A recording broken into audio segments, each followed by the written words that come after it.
በስመ አብ ወወልድ ወመንፈስ ቅዱስ አሐዱ አምላክ አሜን። እንኳን ለኃያሉና ለገናናው መልአክ ለቅዱስ ገብርኤል ወርሃዊ መታሰቢያ በዓል በሰላምና በጤና ደረሳችሁ። የተወደዳችሁ ኦርቶዶክሳውያን የቻናላችን ቤተሰቦች ይህንን በየዕለቱ የምናቀርበውን የጸሎት መርሃ ግብር ከወደዳችሁት ቪዲዮውን ላይክ እና ሼር እያደረጋችሁ ለሌሎች ክርስቲያን ወንድም እህቶች በማዳረስ እንዲሁም ሀሳብ አስተያየታችሁን ኮሜንት ላይ በመጻፍና የዚህ የቴዎቶኮስ ሚዲያ ቤተሰብ ያልሆናችሁ ሁሉ ቻናሉን ሰብስክራይብ በማድረግ እንድትከታተሉ ስንል በልዑል እግዚአብሔር ስም እናሳስባለን። ከዚህ በመቀጠል በግንቦት 19 ቀን የሚጸለይ የሊቀ መልአኩ የቅዱስ ገብርኤልን ድርሳን እንደዚሁም የመልክ ምስጋናውንና የዕለቱን ስንክሳር እንደሚከተለው እናሰማለን። አንድ አምላክ በሚሆን በአብ በወልድ በመንፈስ ቅዱስ እናምናለን። ልዩ በሚሆን በቅዱስነት የሚቀደስ በምስጋናውም የሚመሰገን አብ ከልጁ አይበልጥም፣ ወልድም ከአባቱ አያንስም። በእርሱና በልጁ መካከል የሚቀዳደሙበት ቀን የለም። ሁሉ ከእርሱ ተገኝቷል፣ ሁሉ የእርሱ ገንዘብ ነው። ሁሉ ስለ እርሱ ተገኝቷል፣ ሁሉ በመሃል እጁ የተያዘ ነው። ሁሉም ከእግሩ በታች የሚገዛ ነው። ከእኛ ዘንድ ለእርሱ ምስጋና ይገባዋል። ለእኛም ከእርሱ ዘንድ ስርየትና ይቅርታ ማግኘት የሚያሻን ልዑል እግዚአብሔር ከጅማሬ እስከ ፍጻሜ ድረስ ከእኛ ጋር ይሁን፣ አሜን። የመላእክትም የሰማይ ሰራዊትን ማለቂያ የሚሆን የቅዱስ ገብርኤል ድርሳን ይህ ነው እንላለን። በግንቦት 19 ቀን የሚነበብ ጸሎቱና በረከቱ ከሁላችን ሕዝበ ክርስቲያን ጋር ለዘላለሙ ይኑር፣ አሜን። ናቡከደነጾር በነገሰ በ18 ዓመት ርዝመቱ 60 ክንድ የሆነ ወርዱ 6 ክንድ የሆነ የወርቅ ምስል አሰራ። ዱራም በሚባል በባቢሎን በረሃ ቆመው። አለቆቹም መሳፍንትም መኳንንትም እንዲሰበሰቡ አዘዘ። የሀገሩም ታላላቅ ሰዎች የባቢሎንንም ሕዝብ ሁሉ ንጉሥ ናቡከደነጾር ላቆመው ለምስሉ ምረቃ እንዲመጡ አዘዘ። ንጉሡም በምስሉ ፊት በቆመ ጊዜ አዋጅ ነጋሪው በብዙ አሰምቶ ጮኸ። አሕዛቡም ሕዝቡም ሰፈርተኛውም እናንተን ንጉሥ እንደዚህ ይላችኋል፣ የነጋሪት ድምፅ፣ የበገና፣ የመሰንቆ፣ የዛጉልና የቃጭል፣ የከበሮ ድምፅ፣ ዘፈን፣ ጨዋታ በሰማችሁ ጊዜ ንጉሡ ናቡከደነጾር ላቆመው የወርቅ ምስል አገልግሉ፣ ተገዙ፣ ስገዱ፣ ያልሰገደውንና ያልተገዛውን ወዲያውኑ በሚቃጠል በእሳት ጉድጓድ ይጥሉታል ብሎ አዋጅ አሰማ።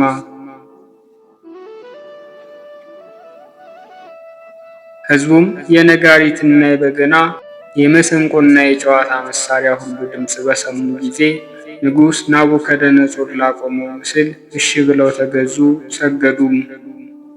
ከዚህ በኋላ የፋርስ ሰዎች መጥተው አይሁድን አግኝተው ከናቡከደነጾር ዘንድ አጣሏቸው፣ አካሰሷቸው። ለባቢሎን አውራጃ ሥራ የሾምካቸው ሰዎች አሉ፣ ሲድራቅ ሚሳሐቅና አብድናጎ የሚባሉ። አንተ ንጉሥ ለዘላለም ሕያው ነህ።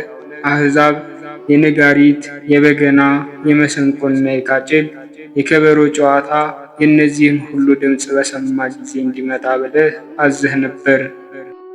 ንጉሥ ናቡከደነጾር ላቆመው የወርቅ ምስል እንዲሰግዱና እንዲያገለግሉም ብለህ አዘህ ነበር። ንጉሥ ሆይ አምላክህንም አላመለኩም፣ ትእዛዝህንም አልተቀበሉም። አንተ ላቆምከው ለወርቅ ምስልም አልሰገዱም። ንጉሥ ናቡከደነጾርም ያን ጊዜ በብዙ ተቆጣና ሲድራቅ፣ ሚሳሐቅ፣ አብድናጎን አምጧቸው ብሎ አዘዘ። መጥተውም በንጉሡ ፊት ቆሙ። ናቡከደነጾርም ጠየቃቸው። ሲድራቅ ሚሳሐቅና አብድናጎ እውነት ነውን? አምላኬን አናመልክም ማለታችሁ ለሠራሁት ለወርቅ ምስል አትሰግዱምን?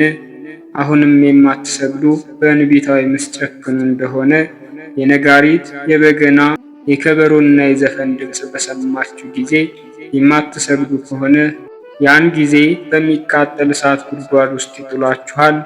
ከእጅ የሚያድናችሁ እግዚአብሔር ማን ነው አላቸው። ሲድራቅ፣ ሚሳሐቅ፣ አብድናጎም መለሱለት፣ ንጉሥ ሆይ ይህንን ነገር ልንቀበልህ አንፈቅድም አሉት። እኛ የምናመልከው አምላካችን በሰማይ አለ፣ እርሱ ከአንተ እጅ ከእሳትም ሊያድነን ይችላል። ንጉሥ ሆይ ከዚህም እንዲያድነን ልታውቅ ይገባሃል። አምላክህንም አናመልክም፣ ለሠራኸውም ለወርቅ ምስል አንሰግድም አሉት። ያን ጊዜም ንጉሥ ናቡከደነጾር በብዙ ተቆጣ። ስለ ሲድራቅና ስለ ሚሳቅ ስለ አብድናጎም የፊቱ መልክ ተለወጠ። ፈጽሞ የሚያቃጥል እሳትን እንዲያነዱ አዘዘ። ኃይለኞች አርበኞች ሰዎች ሲድራቅ ሚሳቅንና አብድናጎን አስረው ከእሳት ጉድጓድ ውስጥ እንዲጥሏቸው አዘዘ። ከቀሚሳቸውና ከጫማቸው ጋር እጃቸውንና እግራቸውን አስረዋቸው እሳትም በብዙ አንድደው ከእሳቱ ጉድጓድ ውስጥ ጣሏቸው። የንጉሥ ቃል ኃያል ነውና እነዚህ ሦስቱ ሰዎች ሲድራቅ ሚሳቅና አብድናጎ እጃቸውን እንደታሰሩ ወደሚነደው እሳት መካከል ጣሏቸው። በእሳቱም መካከል እየተመላለሱ እግዚአብሔርን አመሰገኑ። ከዚህም በኋላ ጭፍሮቹ ከንጉሡ ዘንድ ማጣላታቸውን አልተዋቸውም። ስለ እሳቱም ውስጥ አድሮ ማርዲን የወይን ሐረግ ቅንጭብ ቁልቋል ጨመሩበት። የእሳቱን ነበልባል 49 ክንድ ወደ ላይ ተመዞ ወጣ። የእሳቱን ላንቃ እየተወረወረ በውጭ ከጉድጓድ አጠገብ ያገኘውን ከለዳውያንን ያቃጥል ነበር። የእግዚአብሔር መልአክ ሊቀ መላእክት ቅዱስ ገብርኤል አናንያ፣ አዛርያንና ሚሳኤል ወዳሉበት ወረደ። የእሳቱን ነበልባልም መታው፣ እርሱም እንደ ነፋስ ቀዘቀዘ። የእሳቱን ነበልባል ምንም አልነካቸውም፣ ለመውጣትም አላስጨነቃቸውም። ያን ጊዜም ሦስት ሰዎች ሲድራቅ ሚሳቅና አብድናጎ በአንድ ቃል አመሰገኑ። እግዚአብሔርንም በእሳቱ ጉድጓድ ውስጥ አመሰገኑት፣ ባረኩትም። የአባቶቻችን አምላክ እግዚአብሔር ይባረክ ይመስገን እያሉ ስቡህም እርሱ ነው፣ ልዑልም ለዘላለም እርሱ ነው። ንጉሡ ናቡከደነጾርም ሲያመሰግኑ በሰማቸው ጊዜ አደነቀ። ፈጥኖ ተነስቶ ቆመና አሽከሮቹን እንደዚህ ብሎ ጠየቃቸው። አስራችሁ ከእሳቱ ጉድጓድ የጣላችኋቸው 3 ሰዎች አልነበሩምን? ንጉሥ ሆይ አዎን አሉት። ንጉሡም እንደዚህ አለ፣ እኔ 4 ሰዎች ከእስራት ተፈተው በእሳት መካከል ሲመላለሱ አየሁ፣ የነካቸውም ነገር የለም። አራተኛውም ፊቱ የእግዚአብሔርን ልጅ ይመስላል። ከዚህም በኋላ ናቡከደነጾር ወደሚነደው እሳት ጉድጓድ በር ሄዶ የልዑል እግዚአብሔር አገልጋዮች ሲድራቅ ሚሳቅና አብድናጎ ወደዚህ ኑ ውጡ አለ። ሲድራቅ ሚሳቅና አብድናጎ ከእሳቱ ጉድጓድ መካከል አፈፍ ብለው ወጡ። ያን ጊዜም መኳንንቱ፣ ሹማምንቱ፣ የንጉሡ አለቆች ሁሉ ተሰበሰቡ። ያን ጊዜም ሰዎቹን አካላቸውን እሳት እንዳልነካቸው አዩአቸው። የራሳቸውን ጠጉር እንዳለበለበው፣ የፊታቸውን መልክ እንዳልጠቆረ፣ የጢስ ሽታ እንኳን እንደሌለባቸው አዩ። ናቡከደነጾርም ለምድርና ለሰማይ ንጉሥ ለእግዚአብሔር በፊታቸው ሰገደ። አሁንም የምወዳችሁ ወንድሞቼ ሆይ አምላካችን እግዚአብሔርን እንለምነው፣ ምንም በፊቱ ብንበድል እርሱ በደላችንን ይሰውራልና ስለ ድካማችንም ይታገሳልና። ሁሉን ትወዳለህ፣ ከፈጠርከውም ሁሉ ምንም ቸል የምትለው የለም ብሎ መክብብ እንደተናገረ፣ ዳግመኛም ሁሉን መፍጠርህና መግዛትህ ሁሉን ይቅር እንድትል ታደርግሃለች ብሎ እንደተናገረ ይህንን ሊቀ መላእክት ቅዱስ ገብርኤልን ይልክልን ዘንድ በዚህም በወዲያኛውም ያድነን ዘንድ ሦስቱን ወጣቶች ሲድራቅ ሚሳሐቅና አብድናጎን ከሚነድ ከእሳት ጉድጓድ እንዳዳናቸው ሁሉ ራሳችንን እያዋረድን እንለምነው ያለ ትሕትና ሥራ አይፈጸምምና። ትሕትና ሥራውን ሁሉ ለማስፈጸም ምድር ናት ብሎ መጽሐፍ እንደተናገረ ዳግመኛም ለአፋችን ሐሰት መናገርን አናስለምድ እንዳለ ዳዊትም ሐሰት የዓመፅ ራስ ነው ብሎ እንደተናገረ ዳግመኛም አቤቱ በጥላ ስር ማን ያድራል ብሎ መንፈስ ቅዱስን በጠየቀ ጊዜ ለባልንጀራው ምሎ የማይከዳ ነው አለ። በወንጌልም የማይረባ ነገር የሚናገር ሁሉ ይፈረድበታል ተብሎ ተነገረ። ሁላችንም በክርስቶስ አደባባይ ፊት እንመረመር ዘንድ አለንና ጸሎቱና በረከቱ ሁላችንን ይጠብቀን ለዘላለሙ አሜን። የሊቀ መላእክት የቅዱስ ገብርኤል ተአምር ይህ ነው። ልመናው በጥምቀት የተወለድን ሁላችንን ይጠብቀን ለዘላለሙ አሜን። ኒቅሎን የሚባል አንድ ሀገር ነበር። በዚያም ሀገር በሊቀ መላእክት በገብርኤል ስም ቤተ ክርስቲያን ሊሰሩ ፈቀዱ። ሊቀ መላእክት ገብርኤል በፊታቸው ተገልጦ ቦታውን ወስኖላቸዋልና። ከዚያም ዘንድ ሳለ አንድ ወር ያህል በሆነ ጊዜ የሚያሻውን ትፈጽምለት ዘንድ አውር ንግሥትን ጠየቃት። ስለ ቤተ ክርስቲያኑ ሥራ ከንጉሥ ትለምኝልኝ ዘንድ እወዳለሁ ብሎ ጠየቃት። የሊቀ መላእክት የገብርኤልን ቤተ ክርስቲያን እንዲሠራ ወደ ሀገር ይሄድ ዘንድ እንዲሰናበት ነው። ንጉሡም ወደ ሀገሩ ይሄድ ዘንድ አልፈቀደለትም። አውርም ብዙ ያዝን ነበር። በዚያችም ቀን ታላቅ የብርሃን ልብስ ለብሶ ሊቀ መላእክት ገብርኤል ታየው። እርሱንም ባየ ጊዜ በብዙ ደነገጠና ከምድር ላይ በግንባሩ ተደፍቶ ወደቀ። ሊቀ መላእክት ገብርኤልም አነሳውና ታውቀኛለህን? አለው። እርሱም ጌታዬ አላውቅህም አለው። ጌታዬ አንተ የሰማይ አምላክ ሆነህ እንደሆነ እስኪ ንገረኝ አለው። ንጉሡ እኔ እስካሁን በቀር እንደዚህ ያለ የዘላለም ብርሃን የመሰለ ምንም ፈጽሞ አላየሁም። አንተን ከመፍራት የተነሳ ሰውነቴን አልቦኛልና። ሊቀ መላእክት ቅዱስ ገብርኤልም እኔ ንጉሥም አምላክም አይደለሁም አለው። የንጉሶች ንጉሥ የጌቶች ጌታ የሚሆን የእውነተኛ አምላክ ባሪያውና አገልጋዩ ነኝ እንጂ ሰማይንና ምድርን የፈጠረ እርሱ ነው። የሰው ሁሉ ነፍሶች በመሃል እጁ የተያዙ ናቸው። የኔ ስሜ ከአለቆቹ አንዱ በሰራዊት ጌታ በእግዚአብሔር ፊት የምቆም ገብርኤል ይባላል። ፍጥረቱን ሁሉ የሚገዛ የእርሱ የኃይሉ መልአክ እኔ ነኝ። ፍስሐንና ሐሴትን የሚናገር እኔ ነኝ።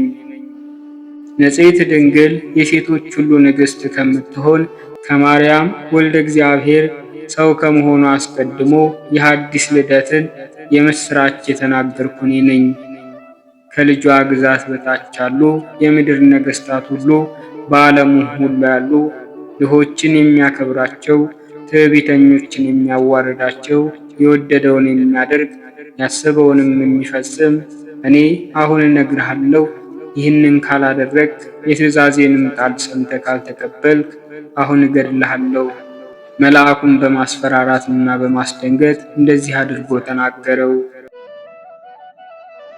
ንጉሡም እንደዚህ አለው፣ ጌታዬ ሆይ ተናገር፣ እኔ ባሪያህ እሰማሃለሁ፣ ትእዛዝህንም እፈጽማለሁ።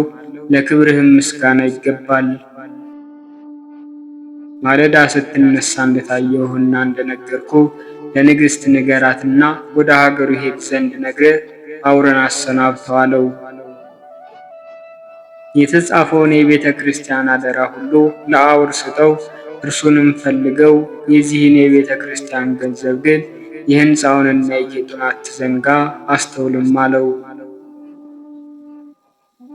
በነገርኩ መሰረት የሰራህ እንደሆነ ግን እኔ በመንግሥትህ እጠብቅሃለሁ። በዘመንህም የሚጠላህ ጠላት በተነሳበት ጊዜ አልለይህም። ይህንንም ከነገረው በኋላ ሊቀ መላእክት ገብርኤል ከእርሱ ተሰወረ። በረከቱና ረድኤቱ ከሁላችን ሕዝበ ክርስቲያን ጋር ለዘላለሙ ጸንቶ ይኑር አሜን። ዳግመኛም ንግሥት ወዳለችበት ሄዶ ለንጉሡ የአውርን ነገር እንደነገረው ነገራት። ፀሐይ ከመውጣቱም አስቀድሞ ንጉሥ ንግሥትን እንዲጠሯት መልእክተኞችን ላከ። በደረሰችም ጊዜ ያየውን ሁሉ ነገራት። እርሷም ይህንን የመሰለ ነገር ነገረችው። አውር በትንሽነቱ ወራት ሕፃን ሆኖ ሳለ በቤቴ ሳለሁ በክንፎቹ ጥላ ሲሸፍነው ክንፉንም በበላዩ ሲዘረጋበት ዘወትር እመለከት ነበር። እኔ ይህን አላውቅም ነበር እንጂ ልጄ ሆይ አሁንም አውርን ከዚህ ተቀመጥ አትበለው፣ ከወደደበት አገር ይሂድ፣ ተወው፣ ልቀቀው፣ ለቤተ ክርስቲያንም ሥራ የሚፈቅደውንና የሚሻውን ሁሉ ስጠው። ከዚህም በኋላ ንግሥቲቱ አውርን ልካ አስጠርታ የሚፈልገውን ሁሉ ገንዘብ አሰጠችው። ለቤተ ክርስቲያኑም ሥራ የፈለገውን ወርቅና ብርን ሰጠችው። በጭቃ የተሰራውንም እንዲያፈርስና ሕንፃውን በጡብ ድንጋይ እንዲያድስ አዘዘችው። በዋንዛና በዝግባ በጥድ ምሰሶ እያቆመ እንዲሠራ። ዳግመኛም የቤተ ክርስቲያኑን ሥራ በጨረስክ ጊዜ በውስጧ የስደተኞች ማደሪያ እንዲኖር አድርግ።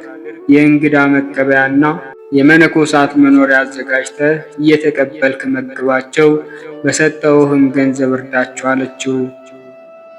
ከዚህ በኋላ ተሰናብቷቸው ከእነርሱ ዘንድ ወደ ግብፅ ለመሄድ ተነሳ። አውርም ገና በመንገድ ሲሄድ ሳለ ኒቅሎን ከሚባለው ቦታ እስኪደርስ ሊቀ መላእክት ቅዱስ ገብርኤል ይመግበው ነበር። ወንድሞቹንም ሁሉ በፍቅርና በደስታ ተገናኛቸው። በእርሱ የደረሰበትን ሁሉ ነገራቸው። በሕይወት ስላገኙትም ፈጽሞ ደስ አላቸው።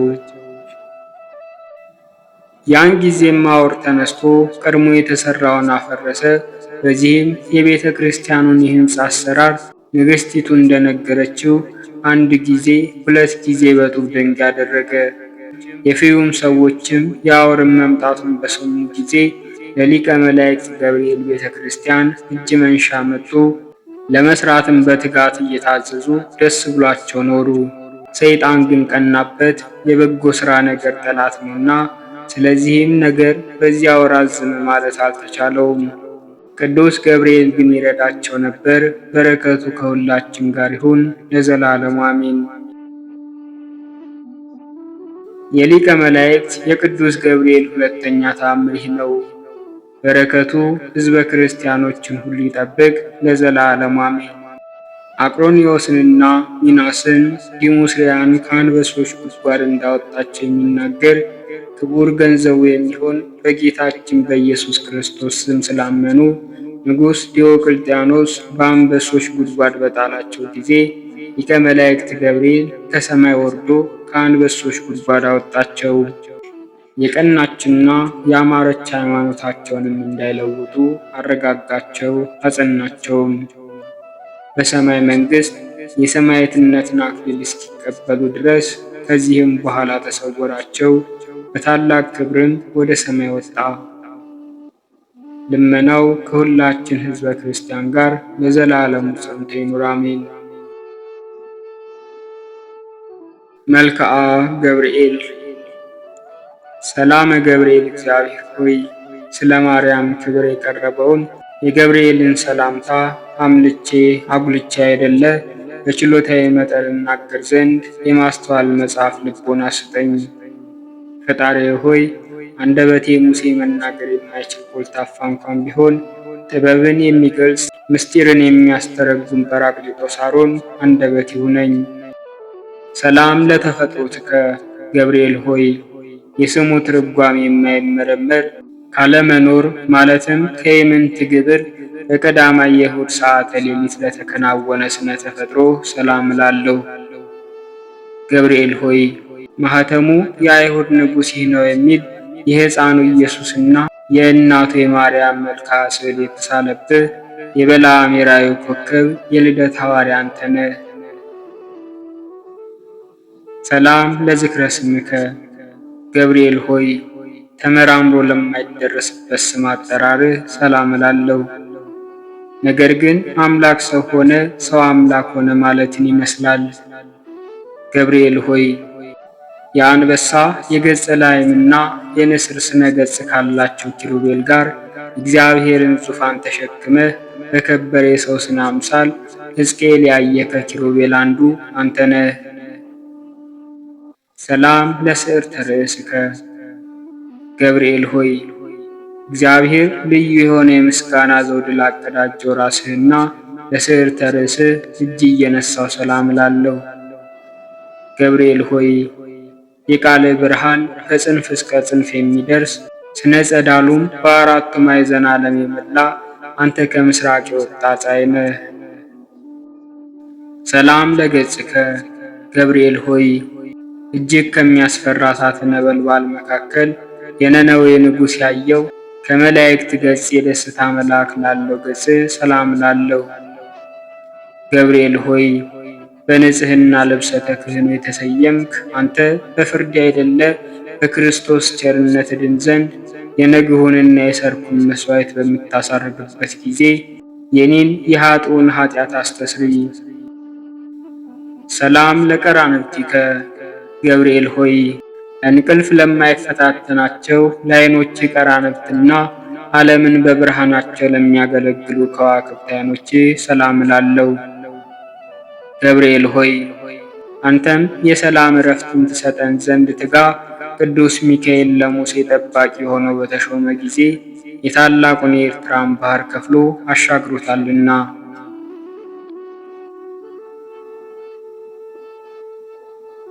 ሰላም ለአይዛኒከ ገብርኤል ሆይ የአብ አካላዊ ቃል መሳክወ ብርሃን ለሚሆኑ ጆሮች ሰላም እላለሁ። የውበታቸው ጸዳል የበረሃ አበባ ለሚመስለውም ጉንጮች ሰላም እላለሁ። ገብርኤል ሆይ ከጭንቅና ከመከራ ለማውጣት የተላክ መልአክ ነህና 3 ደቂቅ በእሳት ጉድጓድ በተጣሉ ጊዜ 2 ክንፎችህን ጋርደህ ከመቃጠል እንዳዳንካቸው ሁሉ እኔንም አገልጋይህን በረድኤትህ ኃይል አድነኝ። ሰላም ለአዕናፊከ ገብርኤል ሆይ በጎ መዓዛ ያለው ሽቱ መመንጫ ለሆኑ አፍንጮች ሰላም እላለሁ። የንጽሕናና የቅድስና መገኛ ለሆኑ ለከንፈሮችም ሰላም እላለሁ። ገብርኤል ሆይ ለሐና ልጅ ለማርያም ደስ የሚያሰኝ ምስራች እንዳበሰርካት ለእኔም የምጸድቅበትን የምድንበትን የምስራች አብስረኝ። የመልካም ምስራች መበሰር ለአንተ ክፍልህ ነውና። ሰላም ለአፉከ ገብርኤል ሆይ ተጠራጣሪው ዘካርያስን ለገሰጸው አፍህ ሰላም እላለሁ። ደስታንና ፈገግታን ለሚያሳዩ የዕንቁ ባህሪ ላላቸው ጥርሶችህም ሰላም እላለሁ። ገብርኤል ሆይ በባህሪህ ከኢዮብ መንፈስ ባህሪ የተመሳሰለ የዝምታ መልአክ ነህና አመፃን እንዳይናገር ለአፌ ጠባቂ ሆነው ለከንፈሬም የትዕግስት መዝጊያ በጅለት። ሰላም ለልሳንከ ገብርኤል ሆይ ማኅተመ ባህሪ ቃልህ ለሚሆን አንደበትህ ሰላም እላለሁ። የባቢሎንን የእሳት ውየት ወደ ቀዝቃዛነት የለወጠ ለእስትንፋስ ጠልም ሰላም እላለሁ። ገብርኤል ሆይ ጻድቃኖችን ሁሉ ለመርዳት የታመንክ ነህና አስቀድሞ ቂርቆስንና እናቱ ኢየሉጣን እንዳዳንካቸው እኔንም የመከራ ቁስል እንዳይጠዘጥዘኝ እንዳይነዘንዘኝ ከእሳት ነበልባል አድነኝ። ሰላም ለጉርኤከ የሚያስደስት ጣዕመ ዜማ መፍለቂያ ለሆነው ጉሮሮ ሰላም እላለሁ። ዳግመኛም በንጽሕና ሐብል ባጌጠ አንገትህ ሰላም እላለሁ። ገብርኤል ሆይ ከላይ ከሰማይ ተልከ ወደ ማርያም በወረድክ ጊዜ እግዚአብሔር ቃል ያለ ድካምና ያለ ችግር ከሥጋዋ ሥጋ ከነፍሷ ነፍስ ነስቶ በማኅፀኗ አደረ። የልዑልም ኃይል በሚያስደንቅ ግርማ ጠበቃት ጋረዳትም። ሰላም ለመትከፍትከ ገብርኤል ሆይ የቅድስናን ልብሰ ተክህኖ ለተጎናጸፈ ትከሻ ሰላም እላለሁ። ረቂቅ የሚሆን የብርሃን ሞጣይት ለደረበ ዘባንህም ሰላም እላለሁ። ገብርኤል ሆይ በጎ ነገር ለመናገር ለመጻፍ እችል ዘንድ የድርሰትን መንፈስ አሳድርብኝ። ዕዝራ ኡራኤልን አጥብቆ በለመነው ጊዜ ምስጢርን የሚገልጽ መንፈስ በእሳት ጽዋ ግቶታልና። ሰላም ለእንግዳከ ገብርኤል ሆይ ስነ ባህሪው ለማይመረመር ደረትህ ሰላም እላለሁ። ጻድቃኖች ለሚጠለሉበት ለክንድ ስፋትም ሰላም እላለሁ። ገብርኤል ሆይ እግዚአብሔር ብቻውን ቢያውቅ እንጂ ስለ አንተ ተፈጥሮ ማንም ሆነ ማን አስቦ የሚደርስብህ የለም። ባህሪህም እንዴት እንደሆነ መርምሮ የሚያውቅ የለም። ሰላም ላዕዳዊከ ገብርኤል ሆይ እግዚአብሔር በመለኮታዊ ችሎታ አስተባብሮ ለፈጠራቸው እጆችህና ለሁለቱ ረቂቃን ወርቾችህ ሰላም እላለሁ። ገብርኤል ሆይ የክርስቶስና የወላጅ እናቱ ሐዋርያ አንተ ነህና እሳቱ ከማይጠፋ ትሉ ከማያንቀላፋ የኩነኔ ጉድጓድ መንጭቀህ አውጣኝ።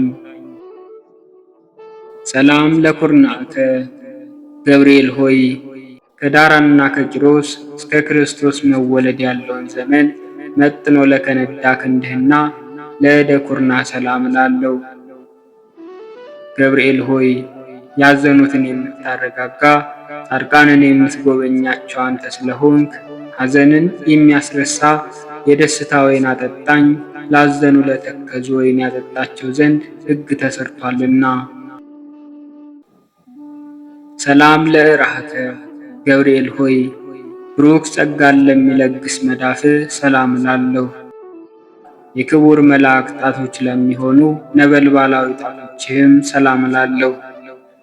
ገብርኤል ሆይ ወደ እውነተኛው አምላክ አደራ አስጠብቀኝ። በዚህ ዓለም ጠዋት የተናገረውን ማታ የሚደግም ዘመድ ወይንም ወዳጅ አይገኝምና። ሰላም ለአጽፋረዲከ ገብርኤል ሆይ ብርሃናትን ለተጎናጸፉ ለጣቶች ጥፍር ሰላም እላለሁ። በሁለት እሳታውያን አክናፍ ላሸበረቁ ጎኖችህም ሰላም እላለሁ። ገብርኤል ሆይ ስለ እኔ ሕይወቱን አሳልፎ የሰጠውን ፈጣሪ በአርአያህና በአምሳል የፈጠርከውን እንዴት ታጠፋዋለህ? አሳምረ ያነጽከውንስ ሕንፃ ስለምን ታፈርሰዋለህ? እያልክ ማልድልኝ። ሰላም ለከርስከ ገብርኤል ሆይ ምግቡ የምስጋና ጣዕመ ኅብስት ለሆነ ሆድህ ሰላም እላለሁ። የሦስቱ ሕዋሳት አካል መሥዋዕት ለሆነው ለጽሩይ ልቦናህም ሰላም እላለሁ። ገብርኤል ሆይ ስለዚህም አንተ የሕያዋን ሕያው ነህ። ሰው ግን ይሞታል፣ ወደ መሬትነቱም ይመለሳል። ሕይወቱም እንደ ጢስ ብን ብላ ትጠፋለችና። ሰላም ለህሊናከ ገብርኤል ሆይ ምስጋናን በዝማሬ ድምፅ ለሚያሰማ ለሚያመሰግን ህሊና ሰላም እላለሁ። የሥጋዊ ባህሪ ክፍለ አካል ግን በባህሪህ የሌለ ነው። ገብርኤል ሆይ የደህንነት መልአክ ነህና እኔን አገልጋይህን ከችግር አውጣኝ። ይልቁንም ጠላቴ ሰይጣን የመቅሰፍት እሳት ወላፈኑን በእኔ ላይ በነዛ ጊዜ ፈጥነ በክንፎች ጋርደኝ። ሰላም ለአማውቲከ ገብርኤል ሆይ የሚጠሩትን ፈጥኖ የሚሰማ ሩሩህና እሳታዊ ነበልባላዊ አንጀትህን ሰላም እላለሁ። ገብርኤል ሆይ አንተ በሁሉ ዘንድ አሸናፊ ነህ። አንተ በእግዚአብሔር ዘንድ መሥዋዕትን የሚያሳርጉ የካህናተ ሰማይ ሱራፌል ጓደኛ ነህ። ምናልባት ቅዱስ ሚካኤል ቢስተካከልህ እንጂ እንዳንተ ማን አለ? ሰላም ለህንብርትከ ገብርኤል ሆይ ስነ ባህሪው ረቂቅ ለሆነ ህንብርትህ ሰላም እላለሁ። በብሩህ መብረቅ የተሸለመ ነበልባላዊ ወገብህም ሰላም እላለሁ። ገብርኤል ሆይ እኔ ልበ ክፉ አፈ ጻድቅ ስሆን ንስሐ ሳልገባ በከንቱ ሞት ይሆን? እባክህ ቁርጡን ንገረኝ።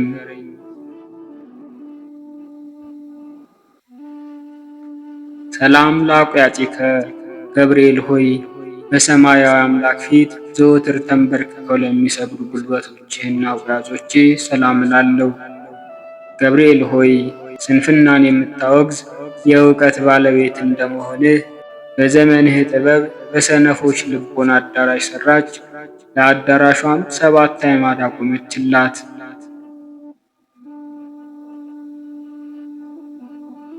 ሰላም ለአይጋሪከ ገብርኤል ሆይ ተውላጠ ስሙ ብልጣሶር ለሚባል በነቢዩ በዳንኤል ፊት በመገለጽ በኤፍራጥስ ወንዝ ዳርቻ ለቆሙ እግሮች ሰላም እላለሁ። ገብርኤል ሆይ ከቀድሞ ጀምሮ ያዘኑትን የምታረጋጋ አንተ ነህና በመከራና በጭንቀት በባቢሎን የሚኖሩ የእስራኤልን ከምርኮ መመለስ ለዚሁ ነቢይ በሕልሙ ነገርከው። ሰላም ለሰኮናከ ገብርኤል ሆይ በዚያ ድብልቅልቅና ሽብር በሆነበት ዕለት ከጌታ እግረ መስቀል ስር ለቆሙት ለተረከዞችህና ጫማዎችህ ሰላምታ ይገባል። ገብርኤል ሆይ የጌታን ትዕግስት የአይሁድን ግፍ ተመልክተህ በታላቅ አደባባይ ላይ ሰይፈ ቁጣህን አምዘገዘግከው። ቅዱሳት አንስት ግን ክርስቶስ ተነስቷል ስላልካቸው የትንሣኤውን ምስራች ይነግሩ ዘንድ ወደ ሐዋርያት ሄዱ። ሰላም ለአጻብዒከ ገብርኤል ሆይ በእግሮችህ ላይ ለሚያበሩ ለ10ሩ ጣቶች ሰላም እላለሁ። በብርሃንነትና በነጸብራቅነት ለሚተባበሩ ጥፍሮቼ ሰላም እላለሁ። ገብርኤል ሆይ የትህትናና የጽድቅ መምህር እንደመሆንህ መጠን በየዕለቱ በጎ በጎ ነገር አስተምረኝ። በኃላፊ ንብረቱ የሚመካና በሀብቱ ብዛት የሚተማመን የሰው ዘመድ ወይንም ወገን ሁሉም ሐሰተኛ ነውና። ሰላም ለቆምከ ገብርኤል ሆይ የመረጋጋትና የደስታ መገኛ ለሆነው ለአካለ ቆም ሰላም እላለሁ። ከፍጥረተ ዓለም እስከ ዛሬ ድረስ በሕያውነት ላለው ስነ መልክህም ሰላም እላለሁ።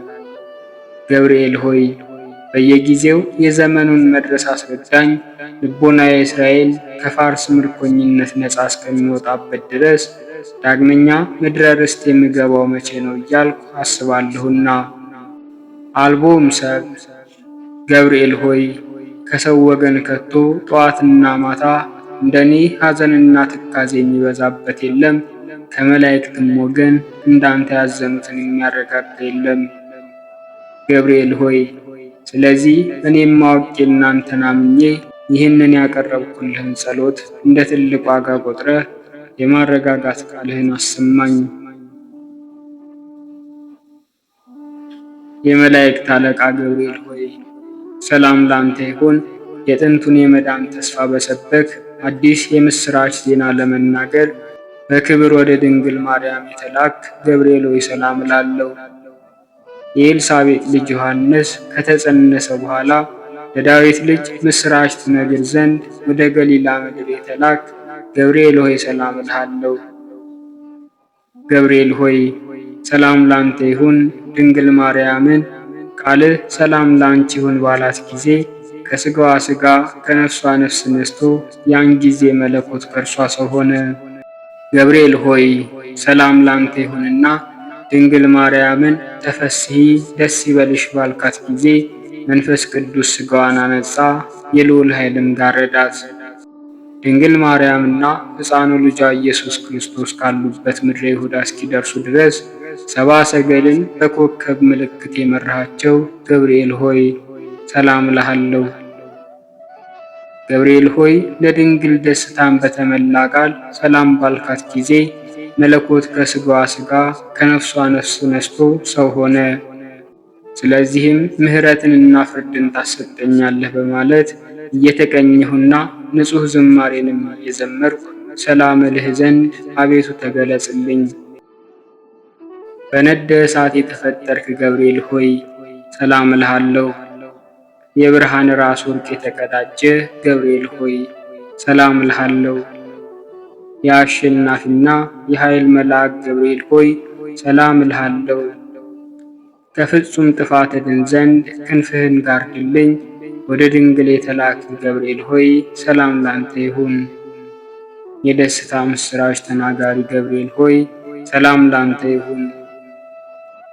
ነበልባላዊ ወፈ ሰማይ ሆይ ሰላም ላንተ ይሁን። ደስታን አብሳሪ ሆይ ሰላም ላንተ ይሁን። የአካላዊ ቃልን የመጸነስ ብስራት በማኅፀነ ማርያም ላሳደርግ ሰላም ላንተ ይሁን። በመልአከ ሞት ከመውደቅ የምትታደግ ገብርኤል ሆይ ሰላም ላንተ ይሁን።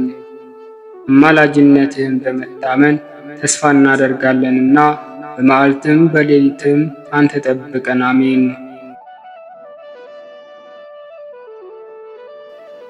አንድ አምላክ በሚሆን በአብ በወልድ በመንፈስ ቅዱስ ስም ግንቦት 19 በዚች ቀን ከአባ መቃርስ ገዳም ቅዱስ አባት ቀሲስ ይስሐቅ አረፈ። ይህም አባት ከምስር ከታናናሾች ቦታ ከአንዲት ቦታ ነው። ወላጆቹም ድሆች ሲሆኑ ነገር ግን በበጎ ሥራ ባለጸጎች ናቸው። አረጋውያን መነኮሳትም የእጅ ሥራቸውን ሊሸጡ ወደ ምስር በሄዱ ጊዜ ተከትሏቸው ወደ አስቄጥስ ገዳም መጥቶ ሲያገለግላቸው ኖረ። በቀንበራቸውም ተጠምዶ ታላቅ ተጋድሎን ተጋደለ። በዘመኑም ሁሉ ከቶ ምንም ጥሪት አላደረገም። እንደ አባቶቻችን 2 ልብሶችን ለምን አልገዛህም ሲሉት እርሱም እኔ እስከ ዛሬ ሕዝባዊ ነኝ፣ በዓለም ሳለሁም 2 ልብስ የለኝም ነበር ብሎ ይመልስላቸዋል። ሁለተኛም አባቶቻችንም እኮ ሰሌንና ማቅ ይለብሳሉ፣ ለእኛም 1 ልብስ ይገባናል፣ ይህ አይበቃንምን አላቸው። ሁልጊዜ የሚያለቅሱ ሆነ። ለምን ታለቅሳለህ ብለው በጠየቁት ጊዜ ወላጆች የሞተውብኝ ድሃ አደግ አድርገውኛልና ይላቸዋል። ከምግቡም የማዕጠንት አመድ ጨምሮ እየበላ ብዙ ዘመናት ኖረ። ከዚህ በኋላ ጭንቅ በሆነ ደዌ ተይዞ በታመመ ጊዜ ከወንድሞች አንዱ ምግብ ሰርቶ አመጣለት። እርሱም ከቶ አልቀመሰም። ያም ወንድም ይህ ጥሩ ምግብ ነው፣ ለበሽታህም መድኃኒትነት አለውና ካልበላህ ብሎ ብዙ ለመነው። እርሱም ወንድሜ ሆይ እመነኝ፣ እኔ በዚህ ደዌ ውስጥ 30 ዓመት ኖር ዘንድ እወዳለሁ ብሎ መለሰለት። በዕድሜውም በሸመገለ ጊዜ ትሩፋትንና ጽድቅንም ባበዛ ጊዜ ቅስና ይሾሙት ዘንድ አረጋውያን ተሰብስበው ተማከሩ። እርሱም ከእነርሱ ሸሽቶ ከተዘራ ማሳ ውስጥ ገብቶ ተሰወረ። እርሱንም እየፈለጉ ዞሩ፣ ነገር ግን አላገኙትም። ያችንም ማሳ አልፈው ከዳሯ ተቀመጡ። ጥቂት ሊያርፉም ወደዱ። ከእነርሱም ጋር አህያ ነበር። ወደ ማሳውም ሮጦ ገብቶ ይህ አባት በተሸሸገበት ቦታ ቆመ። አህያውን ሊያስወጡትም በገቡ ጊዜ ያን አባት አገኙት። ደግሞ እንዳይሸሽ ሊያስሩት ፈለጉ። አሁንም አውቄዋለሁ የእግዚአብሔር ፈቃድ እንደሆነ አላቸው። ከዚያም አብሯቸው ሄዶ ቅስና ሾሙት። ከዚህም በኋላ ተጋድሎውንና ለአረጋውያን መታዘዙን ጨመረ። ወጣቶችንም በጎ ሥራ ያስተምራቸዋል። ሰምታችሁ የምትታዘዙ ሁኑ፣ ከትሩፋት ሁሉ ይህ ይበልጣልና ይላቸዋል። የሚያርፍበትም ጊዜ ሲደርስ ከእርሱ በኋላ የሚሰሩትን እንዲያስተምራቸው በዚያ ገዳም ያሉ ጎልማሶች በጠየቁት ጊዜ እንደዚህ አላቸው። በገዳሙ ውስጥ ጸንታችሁ እንድትኖሩ እኔ ስሰራ ስታዩኝ እንደነበረ እናንተም እንደዚሁ በፈቃዳችሁ ስሩ። እኛ አባቶቻችን ባረፉ ጊዜ አዝነን አልቅሰን ነበር። እንደሚሰሩትም በሰራን ጊዜ ከእነርሱ በኋላ ተጽናንተን በገዳም የምንኖር ሆንን። ይህንንም እያለ በፍቅር በሰላም አረፈ። የሕይወት አክሊልንም አገኘ። ለእግዚአብሔርም ምስጋና ይሁን። እኛንም በጻድቁ ጸሎት ይማረን፣ በረከቱን ትድረሰን ለዘላለሙ አሜን። ወስብሐት ለእግዚአብሔር ወለወላዲቱ ድንግል ወለመስቀሉ ክቡር። ይቆየን።